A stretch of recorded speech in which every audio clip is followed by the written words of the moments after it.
Hello साथीहरू, आरामै हुनुहुन्छ भन्ने म आशा गर्दछु। म पनि आरामै छु र आज चाहिँ मेरो ठाउँमा चाहिँ एकदमै घाम लागिरहेको छ। तपाईँहरूको ठाउँतिर के कस्तो छ कुनी? र म चाहिँ रोमानियाको बायामारीबाट हो र तपाईँहरू चाहिँ कताबाट हुनुहुन्छ? रोमानियामै हुनुहुन्छ अथवा रोमानियाको कुन ठाउँबाट हुनुहुन्छ?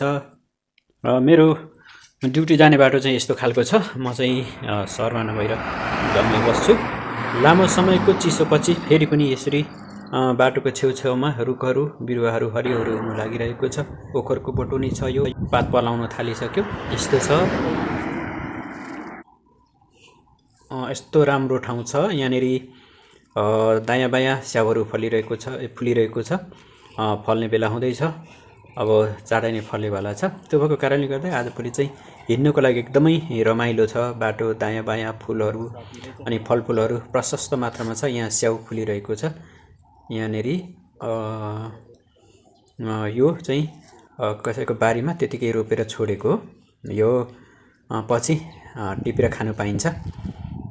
हाम्रो जस्तो नेपालमा जस्तो बारहरू केही पनि लागु हुँदैन। यो चाहिँ जसले टिपेर खाँदा पनि हुन्छ है त।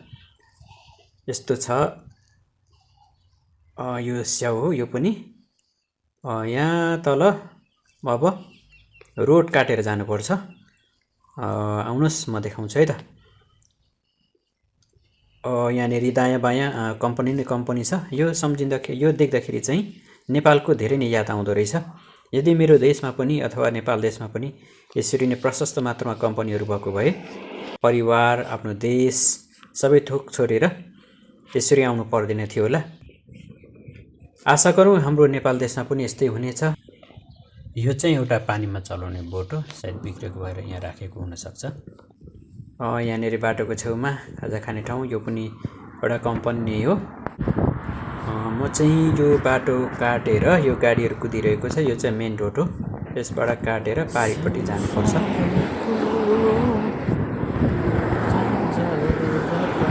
यहाँनिर बाटो काट्न धेरै नै गाह्रो छ।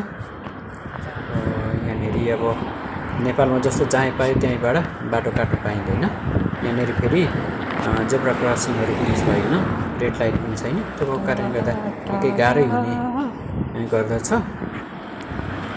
हाम्रोमा चाहिँ अब हात उठाएर जेब्रा क्रसिङ नभए पनि बाटो काट्नु पाइयो। यहाँनिर चाहिँ कतिखेर गाडी कम हुन्छ, कतिखेर गाडी आउँदैन, त्यतिखेर काटेर हिँड्नुपर्छ। त यहाँनिर माथि डाँडातिर एकदमै सुन्दर दृश्यहरू छ। चाहिँ पानी परेको बेला चाहिँ अथवा हिउँ परेको बेला चाहिँ एकदमै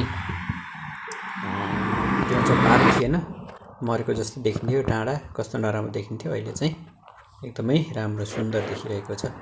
अनि यहाँनिर चाहिँ पुल भत्किएको थियो। यो पछि बनाएको पुल हो। यो चाहिँ पहिलेको पुल हो, भाँसिएर अहिले चाहिँ उता बनाएको। यहाँनिर खोला छ। यो एकदमै यहाँ हाँसहरू, एकदमै धेरै हाँसहरू चर्न आउँछ। यो चाहिँ यस्तो छ खोला, यहाँ मुनि हाँसहरू छन्। लौ त साथीहरू, यो आजलाई यो भिडियो यति नै। फेरि पनि अर्को भिडियोमा हामी भेट्ने नै छौँ। हस्त नमस्ते।